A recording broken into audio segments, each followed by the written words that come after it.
Un lugar para informarse, un lugar para analizar y un lugar para disfrutar.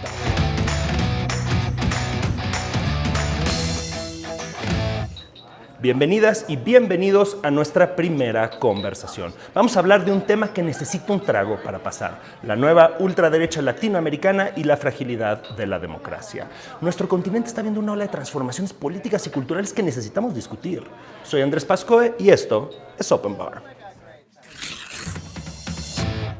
Vamos a acompañar esta charla con un clarito, un trago clásico argentino inventado hace más de 80 años en Buenos Aires por Carlos Pichín Policastro, en aquella época que Javier Milei tanto añora.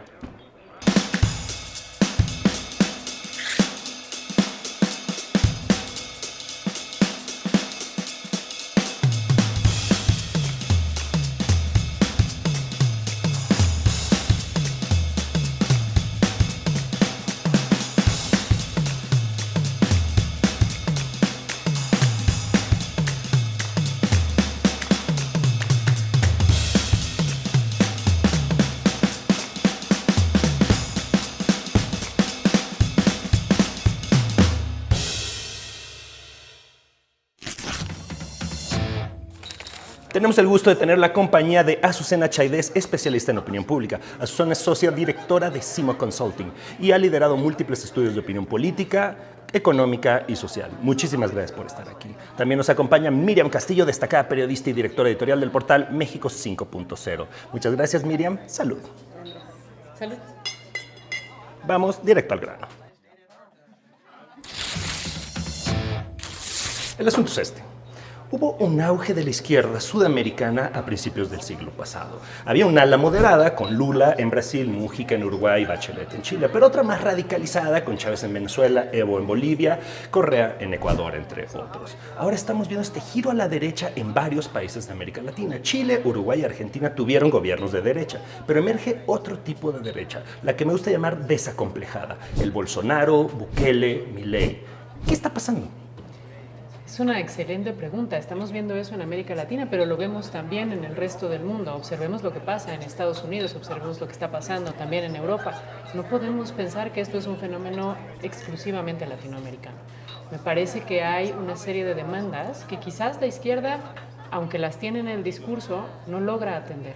De libertades, de derechos, de incluso desarrollo económico que no estamos viendo y que hacen que la población gire hacia la izquierda, hacia la derecha, hacia donde le den respuestas. En realidad no se trata de izquierda o derecha. Me parece que tiene que ver con quién cumple con las demandas que siguen existiendo entre la población. ¿Cómo sientes tú que ha fallado la socialdemocracia con los sectores sociales que están abandonándolo? Si nos vamos a algunos datos, lo que alcanzamos a ver es que justo viene un poco una respuesta a los resultados o lo que dan algunos de los gobiernos. Por ejemplo, Nayib Bukele tiene una aprobación por arriba del 80%, pero creo que tiene mucho que ver con esta solución aparente que tuvo de la violencia de las pandillas.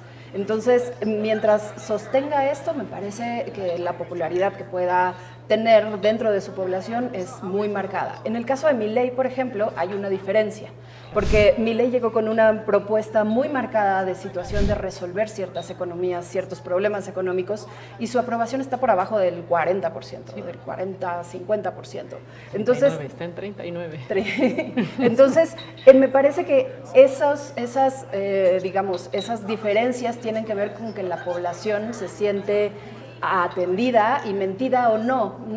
Lo que no tengo claro y me gustaría saber es si todo esto tiene que ver con un asunto de ideología o si los jóvenes pueden dejarla un poco de lado para poder tener ciertas cosas o ciertos beneficios o cosas tangibles para su desarrollo, para su beneficio. Yo creo que no tiene que ver con ideologías. Si nos fijamos en este surgimiento que estamos viendo de la ultraderecha, si podemos ponerle esa etiqueta, tiene que ver, me parece, con condiciones económicas, mucho las condiciones económicas. Evidentemente, el hecho de que los jóvenes cada vez menos puedan acceder a condiciones mínimas de empleo, de vivienda, de salud, tiene una respuesta que tiene que ver con quién me promete y me cumple, que es un poco también lo que observamos en México. ¿Quién realmente me puede cumplir lo que me está diciendo. Estas promesas vacías de derechos o de libertades, es que el problema es ese, se vuelven vacías. Pero hay una cosa que me parece consustancial a los discursos populistas, tanto de derecha como de izquierda, porque lo vemos también nosotros, es la urgencia del enemigo. O sea, todos conectan en el tema, ya sean los migrantes, ya sean acá, los conservadores, los corruptos, tal, pero siempre hay un personaje que es el que te está quitando la oportunidad, y estos líderes lo que hacen es que lo señalan, lo acusan, lo condenan, sin tapujos y sin bloques, ¿no? Yo creo que eso tiene mucho que ver además con no solo el tema de izquierda-derecha, es la forma en que los populismos se construyen. El enemigo común, que es a quien podemos culpar de todas estas desgracias, que puede ser el pasado, que puede ser el neoliberalismo, que puede ser, pongámosle la cara que queramos ponerle. Y eso es lo que tenemos en común, incluso, y regreso a Estados Unidos porque me parece brutal el ejemplo, los migrantes son el origen de todo mal. No es cierto. Pero finalmente es un enemigo tangible. Exacto. Contra el que se puede hacer algo y donde sí se puede efectivamente cerrar la frontera. Quizás ni siquiera se está cerrando como se había cerrado históricamente, pero acaba siendo muy simbólico el poder mandar los aviones de regreso, el poder decir que estás teniendo esta intervención. Entonces, así como los enemigos, tenemos los símbolos, ¿no? Son símbolos. Y uno de los símbolos cruciales es alguien te está impidiendo llegar a tu potencial o algo del sistema. El caso de Milei es muy interesante en el sentido de que hay dos cosas, también con Trump, por supuesto.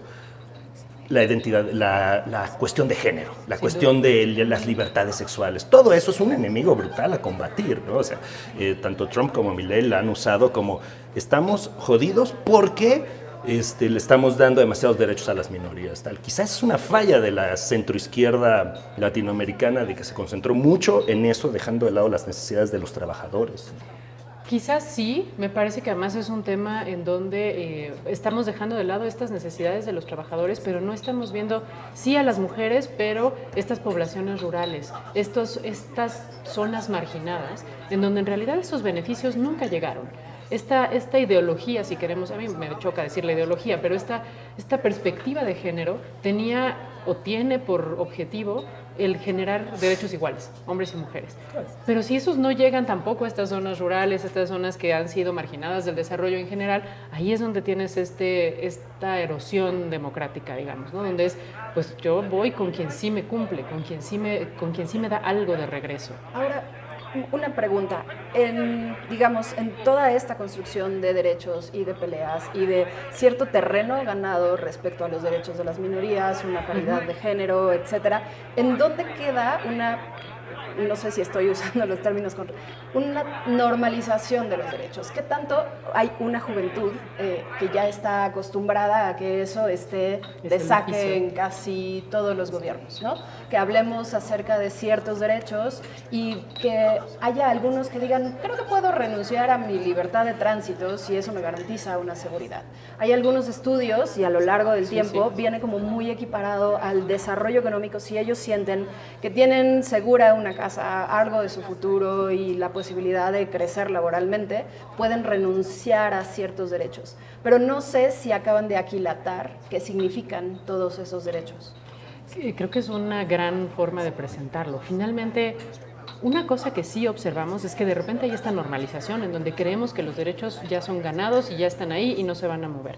Veamos lo que está pasando en temas de transparencia en todo el continente. Se pensaba una batalla ganada. En temas de libertad de expresión se pensaba una batalla ganada. Y de repente este enemigo tiene cara de libertad de expresión. ¿Por qué los vamos a dejar decir lo que sea?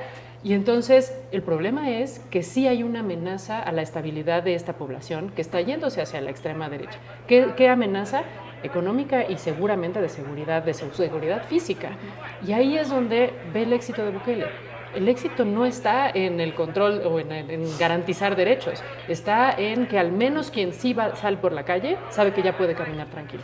Después de una situación brutal de seguridad que no dejaba a la gente salir de su casa. Entonces, sí hay algo que ganar. Entonces, el tema es ¿por qué estoy dispuesto a perder libertades? Porque hay algo más básico que está siendo amenazado, que es mi desarrollo personal, ya sea en temas de educación. Yo creo que tiene mucho más que ver con seguridad física y seguridad económica. Y si yo no puedo proveer a mi familia de esos mínimos, pues entonces, ¿qué tengo que perder? ¿Por qué no intentar otra fórmula? si no tengo nada que perder? Claro, porque se siente que ya estuvo la centroderecha y falló, ya estuvo la centroizquierda y falló, y entonces solo los que están queriendo ser disruptivos, como Milei con su motosierra y cosas así ya que nos parecerían delirantes hace no mucho tiempo, y ahora pues triunfó. Yo recuerdo cuando ganó la elección, no estábamos todos en shock, ¿no? No nos esperábamos, pero claro, también entendíamos que Argentina estaba enfrentando una situación económica insoluble, creada por la propia mala administración de Fernández.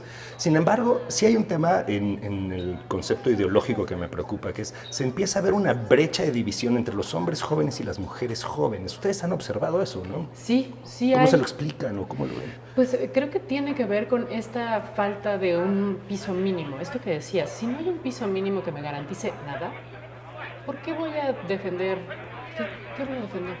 Entonces, el tema es, en esta narrativa, si no haya que asirse, pues entonces no hay un compromiso con un tema de justicia o con un tema de libertad. Lo que quiero es poder garantizar que yo puedo tener acceso a un mínimo. ¿Y por qué ellos sí y yo no? Que es un poco a lo que apela también estos discursos. Por ser mujer, por ser gay, por ser mujer te van a dar el empleo y a mí no.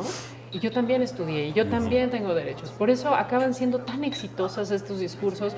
El propio Milei es disruptivo, es diferente, pues démosle chance. Los de siempre, esta élite está pues en desaparición. ¿Por qué? Porque los de siempre no me han garantizado nada. No tengo acceso a nada. Sí, hay derechos que se dan por hecho. Y ese creo que es uno de los grandes riesgos y alertas, ¿no? El hecho de que hoy pensemos, o como sociedad, pues sea tan poco valioso que pueda o no decir ciertas cosas, pues en unos años va a ser un tema, o a lo mejor años estoy yéndome muy lejos, pero puede llegar a ser un tema verdaderamente complicado en donde estamos dando paso a autoritarismos como lo que vemos que pasó en Venezuela, que fue como una historia quizás llevada al extremo, pero de estos grupos demandando estos mínimos donde ya no hay nada para nadie, ¿no? Ahora ya no hay nada para nadie. Entonces, y bueno, y sí vemos que evoluciona, ¿no? Por ejemplo, en el caso de Trump, que yo creo que buena parte de nosotros creíamos que el sistema es una democracia bastante consolidada, lo que vemos es que van tomando espacios, ¿no? Ahora hace poco anunciaban que Elon Musk está tratando de incidir en la elección de los jueces en Wisconsin, porque a partir de ahí viene una distribución de los votos y a partir de ahí una redistritación, y entonces me parece que incluso está en juego el sistema de votar. Me parece que incluso el voto, el tener un acceso universal al voto, se va dando por sentado. Son, creo, luchas que se van normalizando, quizá, que creo que no estaría mal. Finalmente, todos deberíamos de tener o dar por hecho en la bolsa que tenemos derechos solo por ser personas a votar, a tener un acceso, a tener una casa, por ejemplo. Todo el asunto de la vivienda me parece que también abona muchísimo. Y quizá ahí, digamos, vienen como estas diferencias y podría explicar también por qué las mujeres somos un poco más reacias a estos movimientos totalitarios, porque finalmente hemos tenido que estar peleando hasta la fecha en algún momento, cosa que cierto sector no tanto. Fíjate que ha habido todo un desarrollo teórico de justo esta erosión democrática, porque desde previo a la pandemia, poco antes, incluso con la primera elección de Trump, empezábamos a ver estas elecciones populares que llevan al poder estos perfiles que se van a los extremos y que acaban siendo muy atractivos para estos grupos que inicialmente parecían como aislados, ahora son mayorías en toda la región, bueno, no en toda, pero en gran parte de la región latinoamericana, en nuestro propio país. Y eso tiene que ver con esto de dar por sentado los derechos. Hay cuestiones que quizás no tendrían por qué ser sometidas al voto popular. ¿Qué está pasando con eso?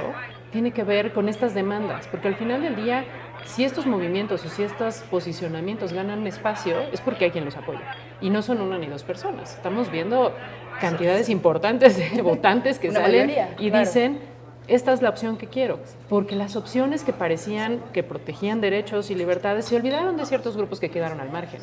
¿Quiénes están votando por estos cambios? No sé si decir cambio es realmente la opción, pero cambio con lo que veníamos viendo en los últimos 10 años. Pero sí es un cambio hacia algo que ya hemos visto. Ya hemos vivido estos populismos. Evidentemente cada uno tiene sus características.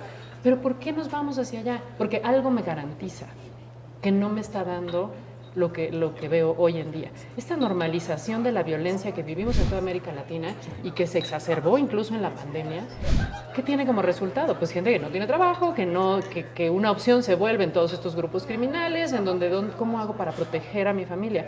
Viene este señor que me garantiza que puedo salir y caminar por la calle. Feliz. ¿Qué me importa que me vaya después a quitar el voto? Hoy puedo salir y caminar y trabajar.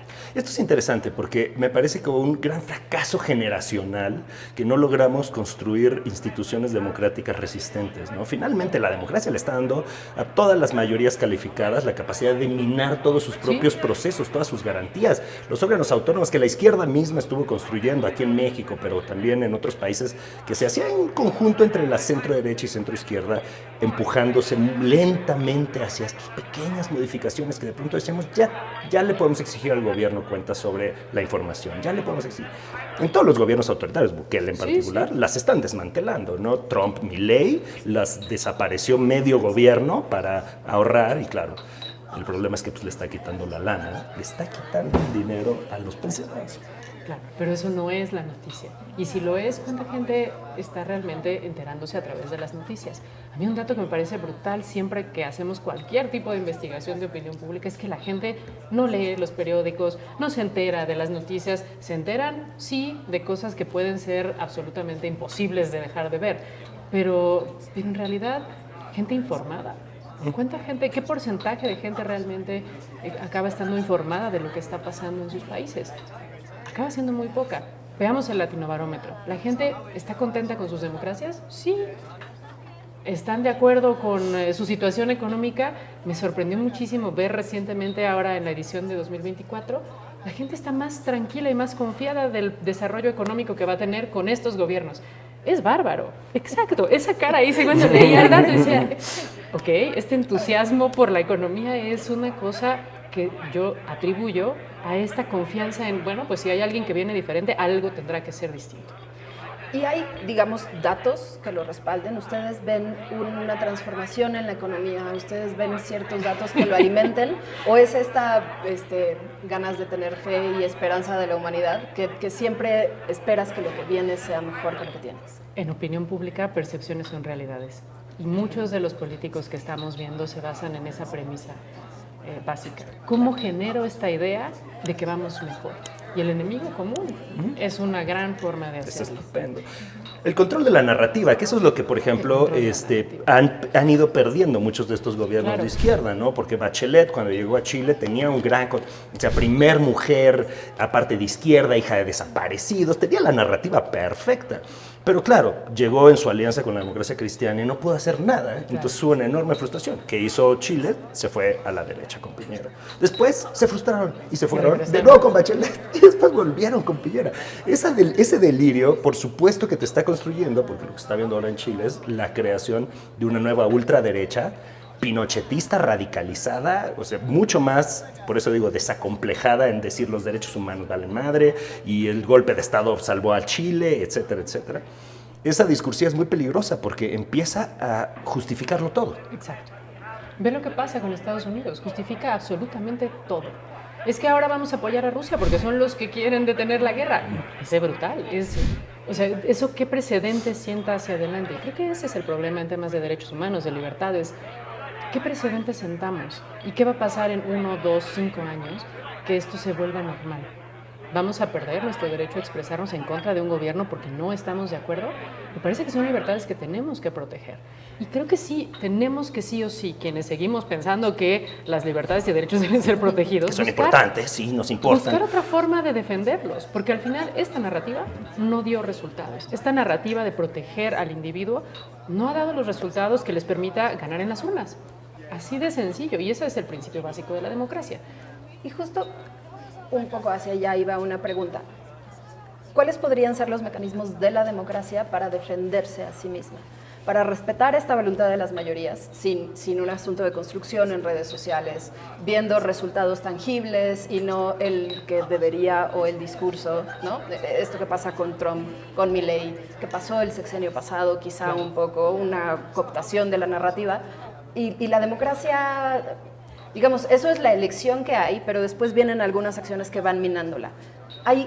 ¿Cuál sería o cuál podría ser la ruta para tener una protección sobre eso? Teóricamente la protección era el tener 3 poderes que generaran balance entre ellos.